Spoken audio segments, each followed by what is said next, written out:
Hello guys, അപ്പം ഞാനും വിമലും ഇന്ന് ഫെറിയിൽ കയറാൻ പോവാണ് കേട്ടോ. കുറേ നാളായി വിചാരിക്കണം ഒന്ന് പോകണമെന്ന്.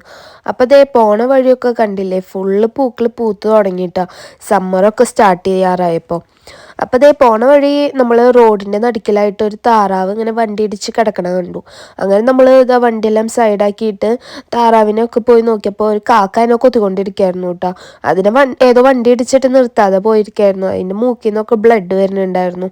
അങ്ങനെ വിമല അതിനെ എടുത്തിട്ട് വെള്ളത്തിൽ ഇറക്കി വിടാം, അത് നീന്തി പോകുമെന്ന് വിചാരിച്ചിട്ട് നമ്മൾ അതിനെ വെള്ളത്തിലെല്ലാം ആക്കാൻ നിന്ന്. അതപ്പം നീന്തണമൊന്നും ഉണ്ടായിരുന്നില്ല കേട്ടോ. അതിനെ ഒട്ടും വയ്യാത്ത പോലെ ഇങ്ങനെ നിൽക്കുകയായിരുന്നു. അപ്പോൾ പിന്നെ വിചാരിച്ചു വെള്ളത്തിൽ വെക്കേണ്ട, സൈഡാക്കാന്ന് വിചാരിച്ചിട്ട് അവിടെ കല്ലിൻ്റെ ഇടയിലായിട്ട് വെച്ചു വിട്ടു. അവിടെ ഒരു കാക്ക അതിനെ നോക്കി നടക്കുന്നുണ്ടായിരുന്നു. അപ്പം കാണാത്ത പോലെ വെച്ചത്. അങ്ങനെ നമ്മൾ ഫെറിയിലെല്ലാം കയറി. നമ്മളവിടെ എത്തിയോടെ ഫെറി അവിടെ സ്റ്റോപ്പ് ചെയ്തിട്ടുണ്ടായിരുന്നു. നമ്മൾ അതിൻ്റെ ഉള്ളിലേക്ക് കയറി. നമ്മൾ ഇറങ്ങാൻ പറ്റും കേട്ടോ വിചാരിച്ചത്, പക്ഷെ അവിടെ എഴുതി വെച്ചിട്ടുണ്ടായിരുന്നു ഇറങ്ങാൻ പറ്റില്ല എന്ന്, വണ്ടിയിൽ തന്നെ സ്റ്റേ ചെയ്യണമെന്ന്.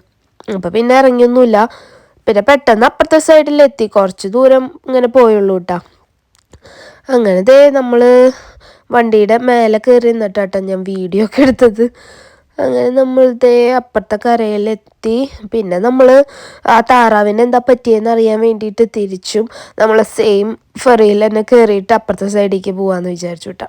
അതിൻ്റെ ഇടയിൽ പിന്നെ വണ്ടിയിലിരുന്ന് കുറച്ച് ഫോട്ടോസും കാര്യങ്ങളും വീഡിയോസൊക്കെ എടുത്തു. അങ്ങനെ നമ്മൾ ഇതാ കയറിയ സ്ഥലത്ത് തന്നെ തിരിച്ചു വന്നിട്ട് വീണ്ടും ആ താറാവിൻ്റെ അടുത്ത് ചെന്നപ്പോഴേക്കും താറാവ് അവിടെ ചത്ത് കിടക്കായിരുന്നു കേട്ടോ. അപ്പോൾ നമുക്ക് ഭയങ്കര വിഷമമായി. അപ്പോൾ ഇതുപോലെ പറയായിരുന്നു ഓൾറെഡി അതിൻ്റെ തലയ്ക്ക് എന്തോ പരിക്ക് പറ്റിയിട്ടുണ്ട്, അതാവും അത് മരിച്ചത് എന്നൊക്കെ. പിന്നെ നമ്മൾ അവിടെ നിന്ന് ആ വണ്ടി എടുത്ത് നമ്മളിത് നേരെ വീട്ടിലേക്ക് വിട്ടു. അപ്പോൾ അത്രേ ഉള്ളൂ ഗൈസ്. അപ്പോൾ അടുത്തൊരു വീഡിയോ ആയിട്ട് വരുന്നവരെ ബൈ ബൈ.